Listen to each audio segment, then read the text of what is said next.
Bonjour mes amours.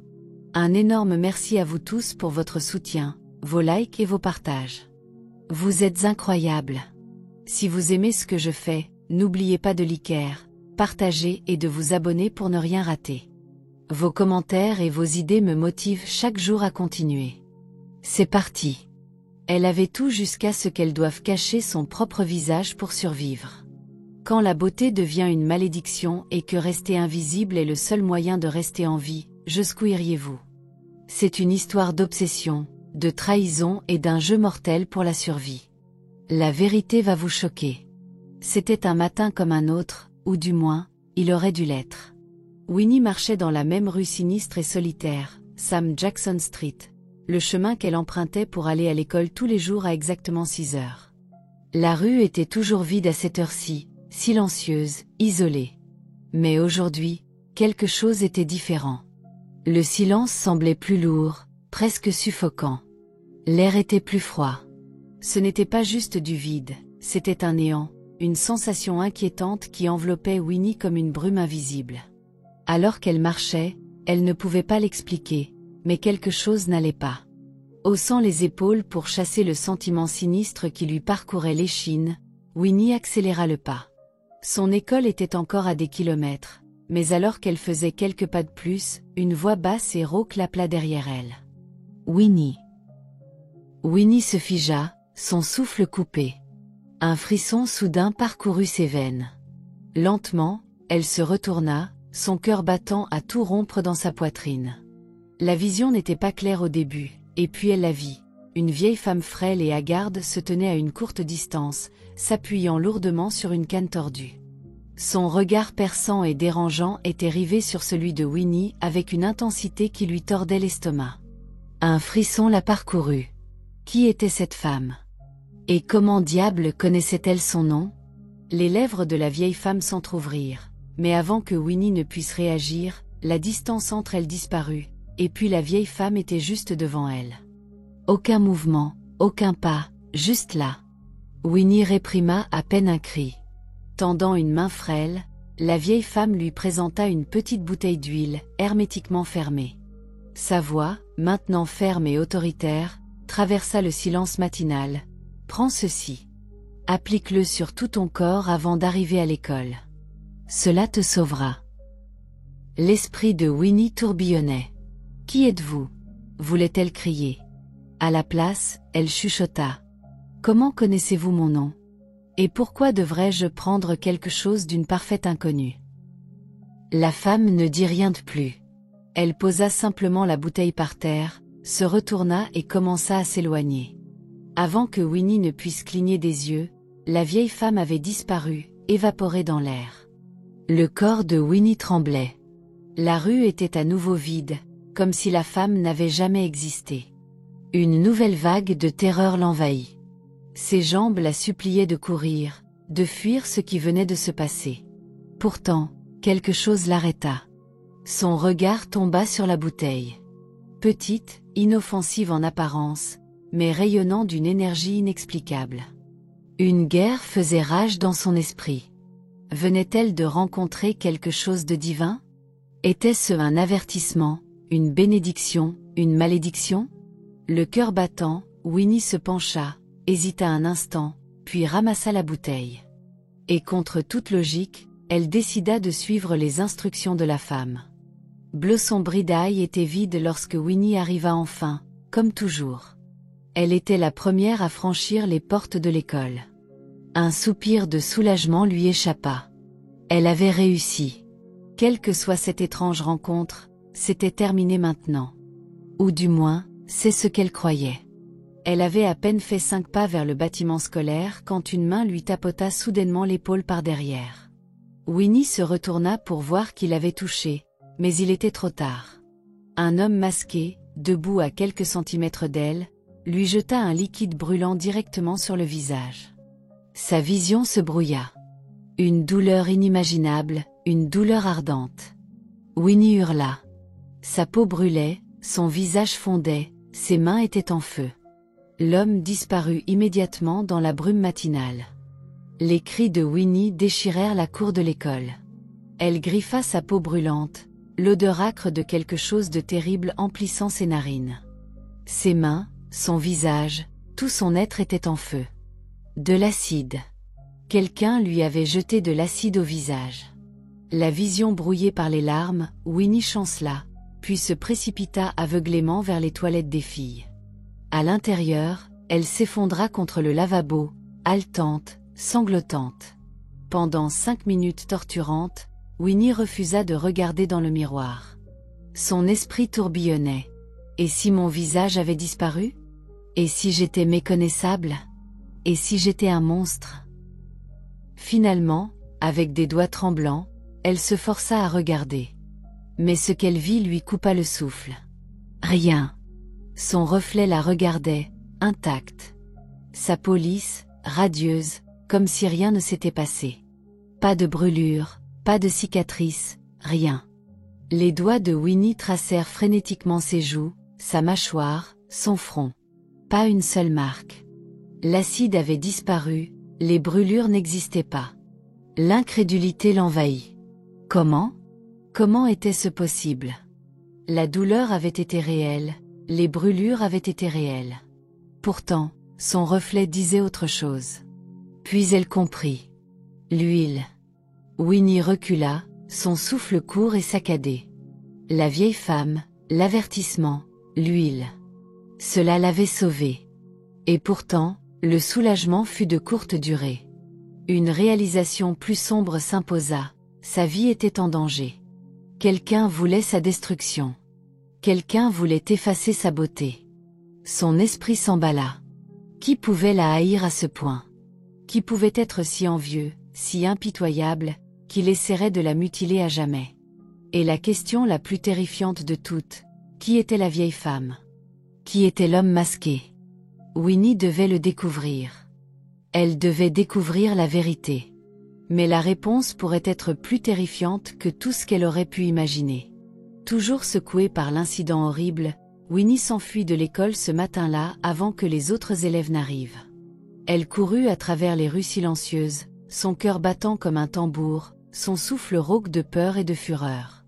Mais alors qu'elle courait, quelque chose attira son regard. Un magasin de motos. Quelque chose en elle la fit s'arrêter brusquement. Elle resta là, fixant la vitrine, son esprit en ébullition. Et puis, comme possédée par une détermination inébranlable, elle entra. Quelques instants plus tard, elle ressortit, serrant fermement un casque dans ses mains. Sans hésiter, elle se précipita chez elle. Dès que Winnie franchit la porte d'entrée de leur grand manoir, sa mère, Thelma, était là, arpentant le salon, l'anxiété creusant profondément ses traits. Dès qu'elle posa les yeux sur sa fille, ses mains tremblantes agrippant un étrange casque, la panique s'empara d'elle. « Qu'est-ce qui est arrivé à ton visage ?» La voix de Thelma tremblait de désespoir. Les yeux de Winnie brûlaient de rage. « Quelqu'un à l'école essaie de voler ma beauté et de détruire mon visage, » cracha-t-elle entre ses dents serrées. Avant que Thelma ne puisse prononcer un autre mot, Winnie monta les escaliers en trombe, claquant la porte de sa chambre derrière elle. Elle se précipita dans la salle de bain, frottant les brûlures sur son visage, lavant les traces de l'attaque. Puis elle se tourna vers son miroir pour la dernière fois. Elle étudia son reflet. Son visage, était une cible. Celui qui avait prévu de la marquer à vie devait croire qu'il avait réussi. Elle ne pouvait pas se permettre qu'il sache qu'elle avait survécu indemne.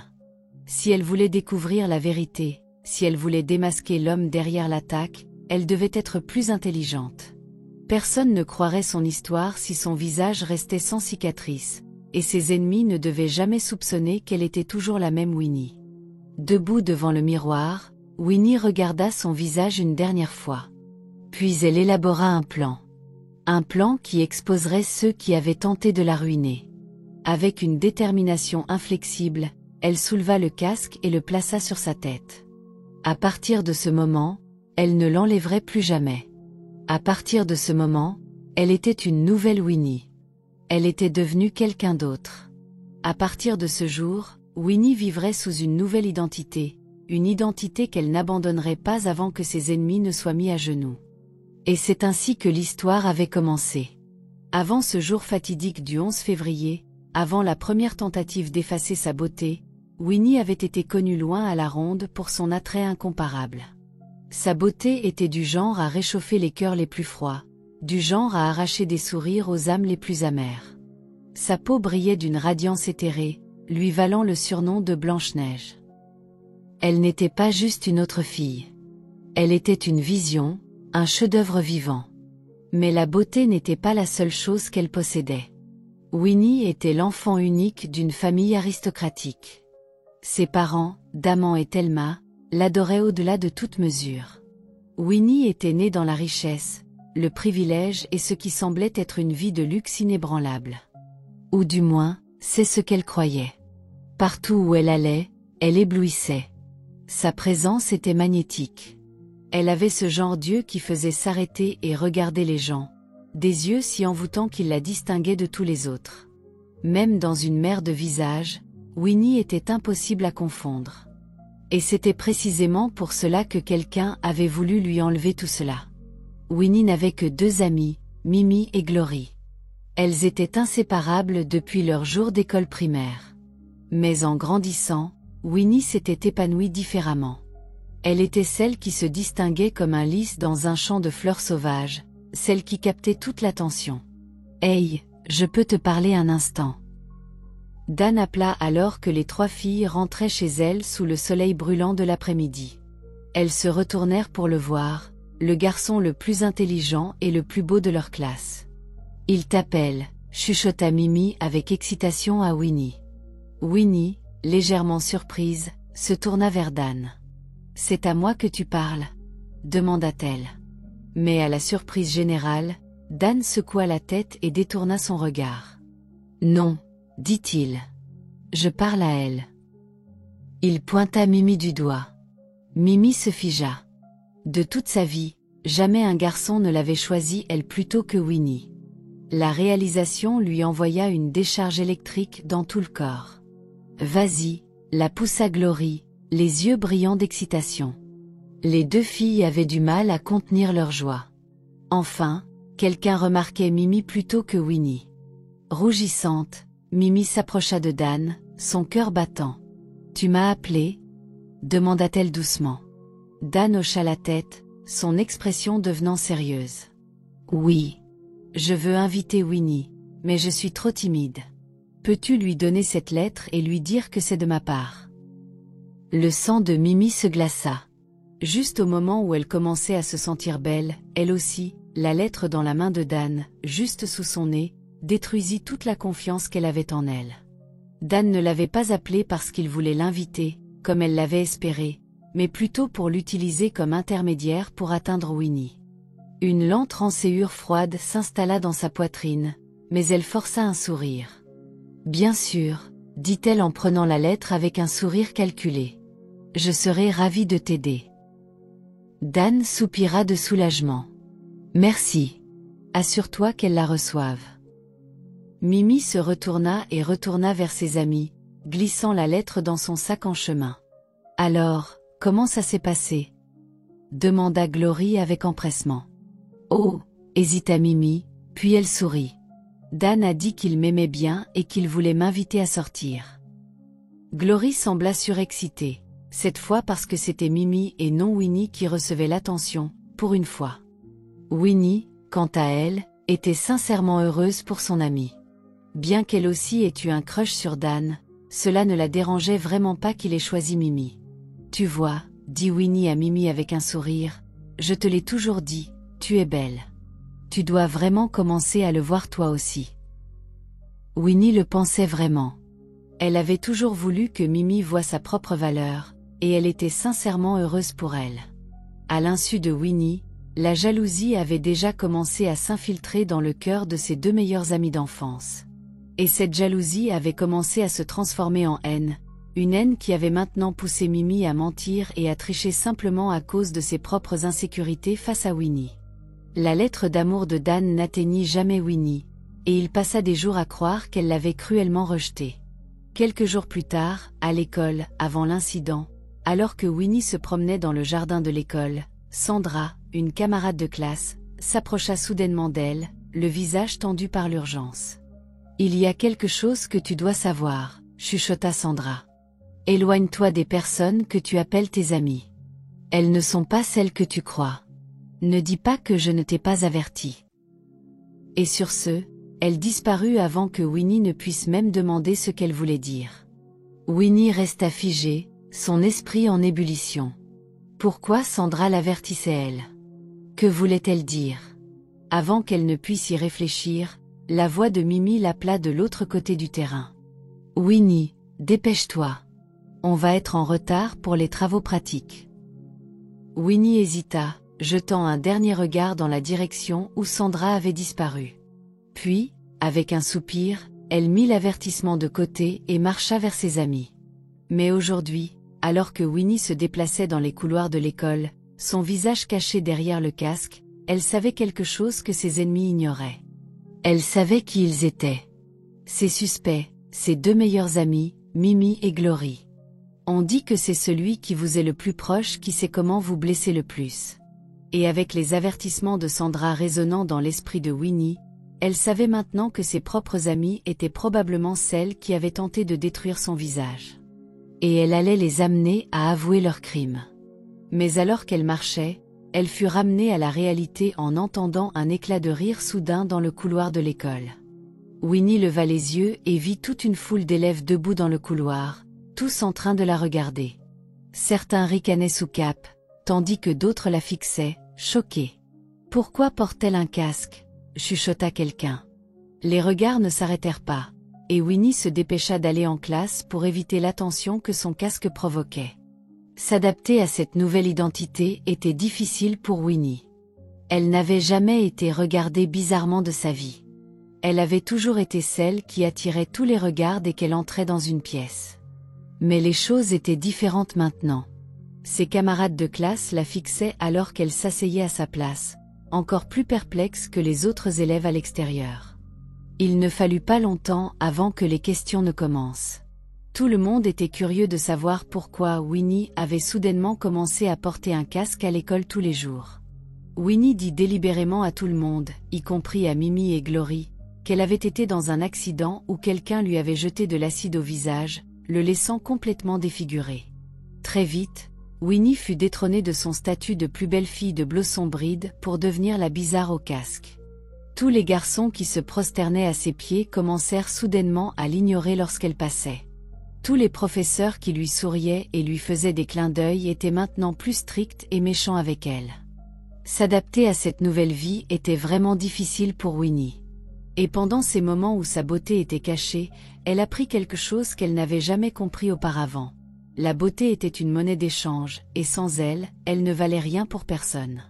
Winnie réalisa à quel point l'amour et l'admiration des gens pouvaient être superficiels, à quel point les gens pouvaient être faux autour de vous seulement quand vous étiez belle. Mais Winnie n'était pas là pour se morfondre sur une admiration perdue. Elle avait une mission. Elle allait démasquer Mimi et Glory. L'opportunité se présenta plus tôt qu'elle ne l'avait prévu. Ce matin-là, alors que Winnie entrait en classe, elle vit quelque chose d'étrange. Mimi était accroupie près du sac de Glory, ses doigts glissant un petit papier plié à l'intérieur. Les yeux de Mimi parcouraient nerveusement la pièce, s'assurant que personne ne regardait. Puis elle leva les yeux et se figea, son visage vidé de toute couleur lorsqu'elle croisa le regard de Winnie. « Je ne t'avais pas vu venir », bafouilla Mimi, forçant un sourire nerveux.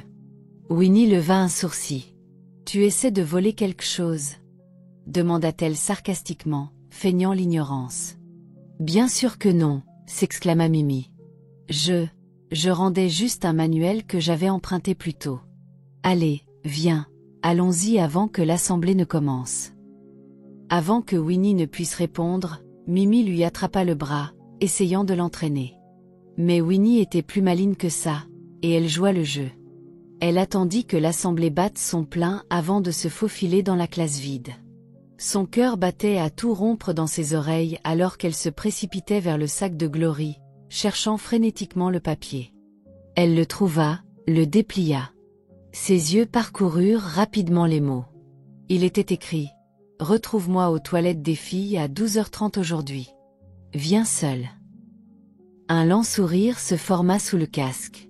Enfin. À 12h30 pile, Winnie se cacha derrière la porte des toilettes, son téléphone serré dans ses mains, prêt à enregistrer. Quelques secondes plus tard, Mimi et Glory se précipitèrent à l'intérieur, fermant la porte derrière elles. Winnie retint son souffle. Puis elles commencèrent à parler. Ce que Winnie entendit lui glaça le sang. Maintenant que c'est arrivé à Winnie, tu penses que je devrais toujours lui donner la lettre de Dan? La voix de Mimi était empreinte de regret. Je me sens mal pour elle, en fait. Je regrette d'avoir été jalouse et d'avoir caché la lettre. Tu penses qu'il est trop tard pour lui dire la vérité? Tu aurais dû lui donner il y a longtemps, répondit Glory. Maintenant, Dan pensera toujours qu'elle l'a rejetée quand elle était encore belle. Et après ce qui s'est passé, il ne voudra plus jamais d'elle maintenant. Les doigts de Winnie se serrèrent autour de son téléphone. Elle parlait d'une lettre et de jalousie, mais rien de l'homme masqué, rien de l'acide, rien du coup monté. Alors que les filles quittaient les toilettes, partant à sa recherche, Winnie resta figée sur place. La rage brûlait dans ses veines. Ce n'était pas la confession qu'elle voulait. Elle se fichait d'une stupide lettre. Elle se fichait de Dan maintenant. Elle voulait la justice, et elle ne s'arrêterait pas avant de l'obtenir. Ce soir-là, elle sortit de l'école en trombe, son casque fermement en place. Elle refusa d'attendre ses soi-disant amis. Elle en avait fini de jouer. Puis elle le vit. La voiture de son père. Elle était garée au coin, l'attendant. Winnie fronça les sourcils. C'était étrange. Son père n'envoyait jamais le chauffeur la chercher à l'école. La vitre teintée descendit lentement, comme pour l'inviter à entrer. Confuse mais soulagée, Winnie s'avança et monta à l'arrière. La porte se referma derrière elle avec un clic discret. Elle se tourna vers le chauffeur. « Bonjour, monsieur », salua-t-elle poliment. Silence. Aucune réponse. La voiture commença à bouger. Winnie se cala, supposant qu'il ne l'avait pas entendu. Mais alors, la voiture prit de la vitesse. Plus vite. Plus vite. Quelque chose n'allait pas. Le pouls de Winnie s'accéléra. Lentement, elle se pencha en avant, essayant d'apercevoir le visage du chauffeur dans le rétroviseur. Et c'est alors qu'elle le vit. Pas un, mais deux hommes masqués étaient assis à l'avant. Son sang se glaça. Ce n'était pas son chauffeur. Et ce n'était pas un retour à la maison. C'était un enlèvement. Où m'emmenez-vous? Qui êtes-vous? Hurla Winnie, paniquée, sa voix tremblante alors qu'elle apercevait enfin le visage masqué du conducteur. Son pouls battait dans ses oreilles, sa respiration saccadée par la peur. Mais les hommes restèrent silencieux, leurs prises fermes, leurs expressions impénétrables. « Si tu cries, nous te jetterons de cette voiture en marche », dit enfin l'un des hommes, sa voix rauque et sans émotion, comme s'il avait prononcé de telles menaces d'innombrables fois auparavant, et qu'il les pensait. La voiture filait sur la route sombre, le monde extérieur devenant flou. Winnie pouvait à peine comprendre ce qui se passait. Elle était kidnappée à l'intérieur de la voiture de son propre père. Où sont mes parents? Qu'ont fait ces hommes? Puis quelque chose lui glaça le sang. La route qu'ils empruntaient, elle était familière. Elle menait à la maison de son père. Son souffle s'arrêta. Ces hommes avaient-ils déjà tué ses parents? L'emmenaient-ils là-bas pour en finir? Une vague de terreur vertigineuse l'envahit. Incapable de supporter la peur suffocante, la vision de Winnie se brouilla, et le monde autour d'elle s'assombrit. Des heures plus tard, Winnie gisait immobile sur le sol dur et froid. L'obscurité l'envahissait. « Où suis-je » murmura son esprit, encore inconscient, désespéré. « J'ai échoué. Celui qui a tenté de me détruire a dû découvrir que j'avais été sauvé, que je me cachais derrière ce casque tout ce temps. Et maintenant, ils sont venus pour en finir. » Le regret l'étreignit comme un étau. Je n'aurais pas dû attendre. J'aurais dû aller aux autorités. Mais est-il trop tard maintenant? Pour moi? Pour ma famille? Pour mon avenir? Elle haleta alors que son corps revenait brusquement à la vie. Elle était consciente. Terrifiée. Puis, sans avertissement, quelqu'un lui arracha le casque. Étourdi et désorienté, les yeux de Winnie se levèrent, s'ajustant à la faible lumière. Un groupe d'hommes armés se tenait au-dessus d'elle. Son cœur faillit s'arrêter. Ce n'était ni Mimi ni Glory. Puis soudain, l'un d'eux s'avança et enleva son masque. Le sang de Winnie se glaça. C'était sa mère. Thelma se tenait devant elle, les yeux sombres de rage, ses mains fermes alors qu'elle pointait une arme directement sur la tête de Winnie. « Je serai celle qui mettra fin à tes jours pour de bon », cracha-t-elle, sa voix empoisonnée par la haine. Winnie sentit son monde entier se briser en un instant. Sa mère ? Non, cela devait être une erreur. Un cauchemar. Winnie se figea, ses lèvres tremblantes alors qu'elle essayait de former des mots, essayant de comprendre. « Maman, nous devons sortir d'ici », balbutia-t-elle. « Ces hommes, ils essaient de me tuer. » Sa voix se brisa, épaisse de terreur. Mais Thelma ne bougea pas. Ne tressaillit pas. Elle resta là, son arme inébranlable, son expression vide de toute émotion. Le silence entre elles était assourdissant. Puis la réalisation frappa comme un éclair. Le souffle de Winnie s'arrêta, sa gorge se serra. « Maman » chuchota-t-elle. « Pourquoi me pointes-tu une arme ?» Des larmes montèrent dans ses yeux alors qu'elle essayait de chasser l'horreur qui se déroulait devant elle. « S'il te plaît, dis-moi ce qui se passe. Où est papa ? Maman, pourquoi fais-tu ça ?» Mais la réponse de Thelma fut glaçante. Elle arma le fusil, chargeant une balle dans la chambre avec un clic assourdissant. Elle n'était pas venue pour parler. Elle était venue pour tuer. « Sale gamine », gronda Thelma enfin. « Tu es comme un cafard qui refuse de mourir. J'ai tout essayé pour t'éliminer, mais d'une manière ou d'une autre, tu continues à survivre. Mais aujourd'hui, il n'y aura pas d'échappatoire. » Le corps entier de Winnie tremblait. « Maman, s'il te plaît, quoi que je t'ai fait, je suis désolée. Je promets d'être sage. S'il te plaît, ne me tue pas. Ne m'appelle pas maman, » hurla Thelma, sa voix craquant de fureur. « Je ne suis pas ta mère. J'ai été trompée, forcée d'élever l'enfant de ma pire ennemie. Si j'avais su la vérité dès le début, tu n'aurais jamais vécu pour voir ton premier anniversaire. » Winnie haleta, son corps devenant glacial. « De quoi parles-tu, maman ?» Le visage de Thelma se tordit d'amertume. « Je vais te dire exactement ce que je veux dire. » Sa prise sur l'arme se resserra, sa voix était calme mais pleine de venin. Puis elle commença. « Tu es la fille d'Anna. L'enfant d'une domestique. Une domestique dégoûtante, sans valeur. » L'estomac de Winnie se tordit en nœuds, son esprit tourbillonnant. Non. Non, ce n'était pas réel. Cela ne pouvait pas arriver. Les yeux de Thelma brillèrent de haine. « Ton père a engrossé sa domestique la nuit précédant notre mariage, » continua-t-elle, sa voix dégoulinant de dégoût. « Il a dit qu'il avait été ivre cette nuit-là. Mais cette misérable femme est tombée enceinte. Et qu'a fait Damian ? Il a voulu que nous vivions tous ensemble, une grande famille heureuse. Imagine ça. Cela n'allait jamais arriver. J'avais travaillé trop dur pour être avec Damian. J'avais lutté trop longtemps, et je devais rivaliser avec une domestique ? Mes enfants devaient partager leur héritage avec l'enfant d'une servante ? Jamais. » La poitrine de Winnie se souleva et s'abaissa en respiration superficielle et paniquée. Thelma continua, sa voix tranchante comme une lame. « J'ai empoisonné la boisson de ta mère chaque jour. Un poison lent pour que personne ne soupçonne rien. Sa mort devait paraître naturelle. Et la nuit où elle a accouché, je me suis assurée qu'elle était trop faible pour survivre. Je l'ai chassée de ma maison, la laissant mourir quelque part loin. » Un sourire cruel traversa son visage. J'étais libre. J'avais gagné. Mais l'univers a décidé de me punir.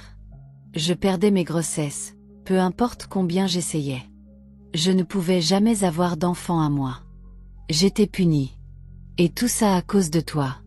Toi et ta mère maudite. Le corps de Winnie tremblait violemment, son cœur semblait sur le point d'exploser. Elle n'avait jamais su. Cela dépassait tout ce qu'elle aurait pu imaginer.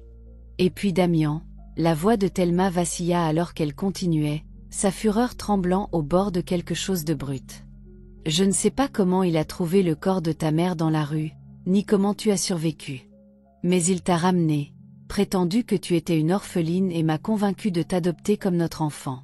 Pendant 16 ans, je t'ai aimé comme ma propre chair et mon sang. Je pensais que tu étais ma sauveuse. Je t'ai allaitée, habillée, protégée. Et pendant tout ce temps, je n'ai jamais su la vérité. Jusqu'à ce que je découvre ce que Damian avait fait. Jusqu'à ce que je réalise qui tu étais vraiment. Et ce jour-là, le 11 février, je les ai envoyés pour te jeter de l'acide au visage. Pour en finir avec toi. Pour enfin t'effacer de ma vie. Je voulais que tu ressentes chaque once de douleur que tu m'as fait subir avant ta mort. Mais malgré tout, les yeux de Thelma s'assombrirent, tu es rentré chez toi intact. Thelma eut un rire frustré. Comment est-ce même possible? Tu refuses de mourir. Le souffle de Winnie s'arrêta alors que le souvenir lui revenait en force.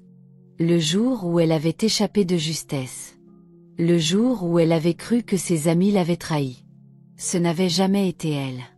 Ça avait été sa mère. Des larmes coulaient sur le visage de Winnie alors que son monde entier s'effondrait sous elle. Son souffle était court et saccadé, son corps tremblait violemment, pas seulement de peur, mais du poids écrasant de la révélation. Elle voulait croire que c'était un cauchemar, un rêve tordu dont elle allait se réveiller d'un moment à l'autre. Mais le canon froid de larmes pointées sur son front lui disait le contraire. Le visage de Thelma était un masque de haine, ses doigts serrés autour de la détente.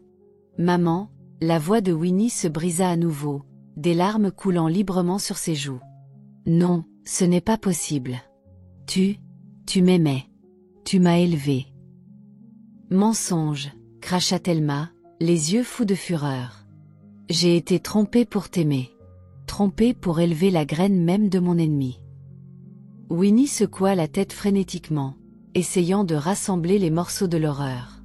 Elle avait passé 16 ans à croire qu'elle appartenait quelque part, qu'elle était chérie, qu'elle avait une famille, une maison. Mais tout avait été un mensonge. Elle n'était rien. Une ombre. Un fantôme d'un passé que sa mère avait tenté d'effacer. Et maintenant, Thelma était déterminée à terminer le travail. Les hommes armés se tenaient immobiles derrière Thelma, leurs visages impassibles. Personne ne parlait. Personne ne l'arrêtait. Le cœur de Winnie battait violemment contre sa cage thoracique. Elle voulait courir, crier, mais son corps était paralysé. « S'il te plaît, » chuchota-t-elle, sa voix à peine audible. « Ne fais pas ça. Je n'ai pas choisi de naître. Je n'ai choisi rien de tout ça. » Thelma laissa échapper un rire amer. « Et pourtant, te voilà, ruinant tout. Ma vie. Mon mariage. Mon bonheur.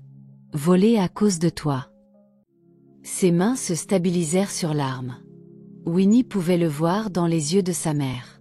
Ce n'était pas un bluff. Elle allait appuyer sur la détente. Le visage de Thelma se tordit soudain en un sourire satisfait. « Pendant 16 bonnes années, j'ai lutté contre toi, Winnie.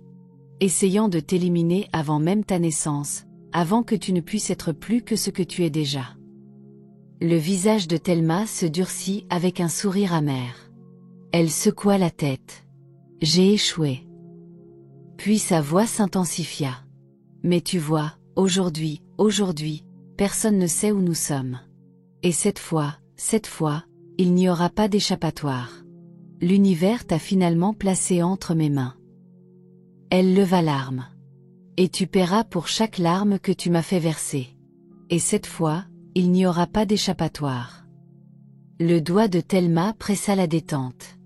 Un coup de feu soudain et assourdissant retentit dans la pièce sombre. Winnie tressaillit, s'attendant à la douleur, s'attendant à ce que son monde devienne noir. Mais ce ne fut pas le cas. Elle respirait toujours. Les yeux de Thelma s'écarquillèrent de choc, sa bouche s'ouvrit. Elle avait tiré, mais il n'y avait pas de balle. Avant que Thelma ne puisse réagir, avant qu'elle ne puisse ordonner à quelqu'un de tirer sur Winnie, un fracas assourdissant brisa la tension. La police fit irruption, leur voix résonnant dans le sous-sol. Pas un geste. Lâchez vos armes. Le cœur de Thelma battit violemment dans sa poitrine. La panique la saisit alors qu'elle reculait. Comment avait-il trouvé cet endroit? Cette chambre secrète souterraine que personne au monde n'était censé connaître? Et puis Damian se précipita à l'intérieur. Winnie sentit ses bras forts la soulever du sol dur et froid. Sa chaleur, sa présence, c'était la seule chose qui l'empêchait de s'effondrer complètement. Puis il se releva et se tourna vers Thelma. Son visage, autrefois rempli d'amour pour la femme qu'il avait épousée, était maintenant consumé par le dégoût et la trahison. Sa voix était empreinte de douleur lorsqu'il parla. « Comment as-tu pu » murmura-t-il, ses mots presque perdus dans le chaos. « Comment as-tu pu tuer une femme innocente juste parce qu'elle portait mon enfant ?» Les lèvres de Thelma tremblèrent. Elle ne pouvait pas croiser son regard. La honte pesait lourdement sur elle. Damian était supposé être au bureau. Elle avait été si prudente, si méticuleuse. Pourtant, d'une manière ou d'une autre, il avait découvert. « Qui, comment as-tu su » balbutia-t-elle, sa voix à peine un murmure. Damian secoua la tête, son regard se dirigeant vers un vieux cadre poussiéreux dans le coin du sous-sol. « Le cadre » dit-il simplement, sa voix lourde de sens. Thelma suivit son regard, et quand ses yeux tombèrent sur le cadre, son souffle fut coupé. Le cadre. Les souvenirs lui revinrent en force. Elle se souvint que Damian lui avait dit, des années auparavant, que ses parents riches avaient installé des mesures de sécurité secrètes dans tout le manoir. Des caméras cachées étaient intégrées dans de petits cadres discrets. Ces cadres étaient placés partout. Même ici. Elle avait été prise. Thelma poussa un cri guttural alors qu'elle s'effondrait sur le sol. Comment avait-elle pu oublier un détail aussi crucial? Comment avait-elle pu faire une telle erreur? Son plan avait été parfait. Tuer Winnie, l'enterrer dans le sous-sol souterrain où personne ne la trouverait jamais, et se débarrasser de la fille maudite pour de bon. Mais maintenant, tout était fini. Elle se jeta en avant dans un dernier acte de désespoir, mais avant qu'elle ne puisse s'approcher, l'acier froid se referma autour de ses poignets. Le claquement des menottes scella son destin. Thelma et ses complices furent traînés hors du manoir, leur règne de terreur enfin terminé. Winnie était assise tranquillement dans son lit d'hôpital alors que Damian lui tenait la main. « Je suis tellement désolée, » chuchota-t-il, sa voix épaisse d'émotion. « Pour tout ce que tu as dû traverser. Tu es ma fille. Ma chair et mon sang. Et peu importe qui était ta mère, tu seras toujours mon enfant. Et je te protégerai toujours. » Des larmes montèrent aux yeux de Winnie. Pour la première fois de sa vie, elle se sentit vraiment en sécurité. Quand elle retourna à l'école, un sentiment de normalité l'envahit. L'air semblait plus frais, la brise plus douce alors qu'elle caressait sa peau nue. Et pour la première fois depuis ce qui semblait une éternité, Winnie pouvait marcher librement. Mimi et Glory l'aperçurent de loin, leurs yeux s'écarquillant de choc et d'excitation alors qu'elle se précipitait vers elle. « Winnie, ton visage !» s'exclama Mimi, à peine capable de contenir sa joie. « Nous pensions que tu n'enlèverais jamais ce casque », ajouta Glory, la culpabilité évidente dans sa voix. Elles hésitèrent, puis échangèrent des regards nerveux avant de baisser la tête. « Nous devons te dire quelque chose », commença Mimi, sa voix petite. « Nous étions jalouses de toi. Nous avons caché la lettre de Dan, mais... » Avant qu'elle ne puisse continuer, Winnie leva la main, les arrêtant. « Je sais déjà, » dit-elle, leur offrant un petit sourire entendu. Mimi et Glory la regardèrent, choquées. « Tu le savais? Mais comment ?»